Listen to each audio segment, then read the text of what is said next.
Hey guys, welcome back to A Community for All of Us. I am here with my good friend. How are you doing, my man? Doing all right, sir. How about you? Doing good. So you and I have been doing this show with Sean in Lumberton for like 5 years. 4 or 5 years, Yeah. somewhere like that. I know, and I didn't know that you had a YouTube channel till about a year ago. Yes, sir. And so saw you yesterday doing some of your own filming for it. So where can they find your stuff on YouTube, real quick? YouTube.com/user/Vampire Cowboy 1. No underscores, hyphens, none of that. Just straight out Vampire Cowboy 1.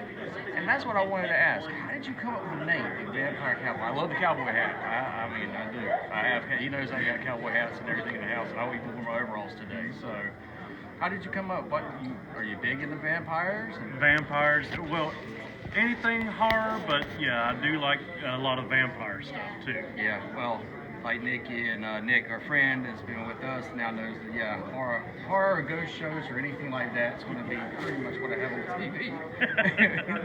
And then they all bend to my will.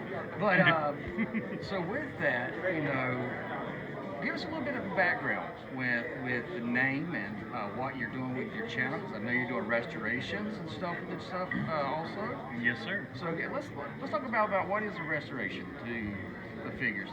You're doing Ninja Turtles, I know.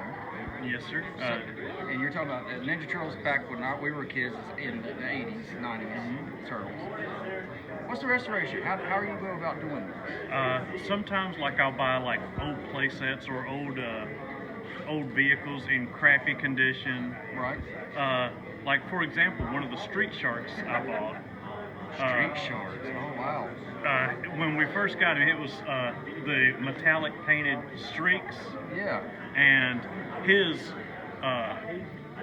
mouth, the teeth part, was falling out. His teeth looked like a crack addict's teeth. I mean, for lack of a better way to put it, it's a meth head. So we've had to take some Elmer's school glue and glue it in there. Okay. And put like a LED flashlight to hold his mouth open to where You can see what's going on and. well, to hold his head down on the where I had to glue. Got you. And then I had to take and me and my wife repainted his teeth to where they have that sparkly white. How long did that take you to do? I'm kind of curious. How long does something like that take? Just whenever you get funds and whenever. You have the time? Yes, sir. I can understand that. So, in this community, because the great thing about a community for all of us is that you have people coming from different walks of life. How did you get into toys and comics? Is this something that's always been a thing, passion of yours from childhood? Or? It has. I always tried to take real good care of my toys back when I was a kid, Right. Like, I had that one friend who, when you try to play Jurassic Park and take his Triceratops and then ram yours, and then the dino damage piece goes flying clean across the room where you can't freaking find it. It's like, dude, if you can't, why did you do that? I understand it, and it's interesting because as collectors, we definitely want that figure to be in the top shape. And it's interesting that kind of comes from our youth and our stuff, that we look at this and the passion that we have behind it. You do this also with your silent partner. She likes to go. So Shelley, how's your silent partner, which is your beautiful wife? It's just like, I'm so lucky to have my beautiful wife. How is it that you get to share this with her? This was something that we just got it.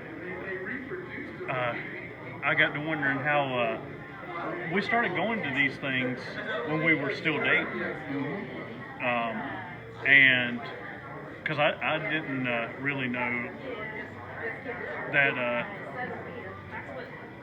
I don't know how to put this, but we came to one of these things when they had the Iron Man, the Iron Man dude, and I got to thinking, with all the old toys I still had that were still in, pretty good shape, I said, why don't we see how we get into this, and because I've always liked comics and things like that. Right. But I was like still working in the wrestling business at the time. This is like way before I had to. Oh, yes, I forgot. Tell us a little bit about that in just a second, if you don't mind. But Yes, sir. so with that and with y'all doing it together, a lot of people look and go, you're with each other all the time. Does that not drive you crazy? But it's different in our community because the spouses are big backbone to us. Right. And they love the passion as much as we do. Right. And we're blessed to be able to have that. So I consider us being lucky men to have that. Tell us a little bit about when you were working and doing stuff in the wrestling. Well, I started training under Ollie Steele, Big Bad Bully D-Mac, the Gorilla Squad, The Gorilla Squad, yeah. if you've heard of them. And of course, they took me under their wing at the steel factory when they were at the old Lumberton Gymnastics, the Gavintown High School, whatever you want to call it. Okay. When they were using the auditorium or whatever there as a training facility. Mm-hmm. And I started out trying to become a manager or an announcer or whatever. Right. And I ended up, needless to say, I ended up as a referee. So I always refer to myself as the blind ref of wrestling. Well, that's awesome. I'm, because I'm legally blind, but yet here I was still refereeing. So. Yeah, I'm telling you right now, if you watch any football game now, you're like the referees are all blind. So I mean, you were ahead of the game. I find it interesting because I love wrestling also. Didn't realize that my wife did too till we were, I think, the second year of our marriage. In that passion, are you still involved in the wrestling side of things, or looking into, or just not as much as I used to? Mm-hmm. I am, obviously still bitter about a few things that have gone down. I'm not going to go into detail of and why I had to get out of the wrestling business, but I try to be somewhat involved, like when they had the Wrestling with a Purpose out here at the Halloween show the day before, and that was a good turnout. That was a really good turnout. I was actually surprised that many came out. Yeah. But they had me taking the wrestlers' stuff back to the locker room and all that. I hope I don't see myself as being able to get back into the business anytime soon.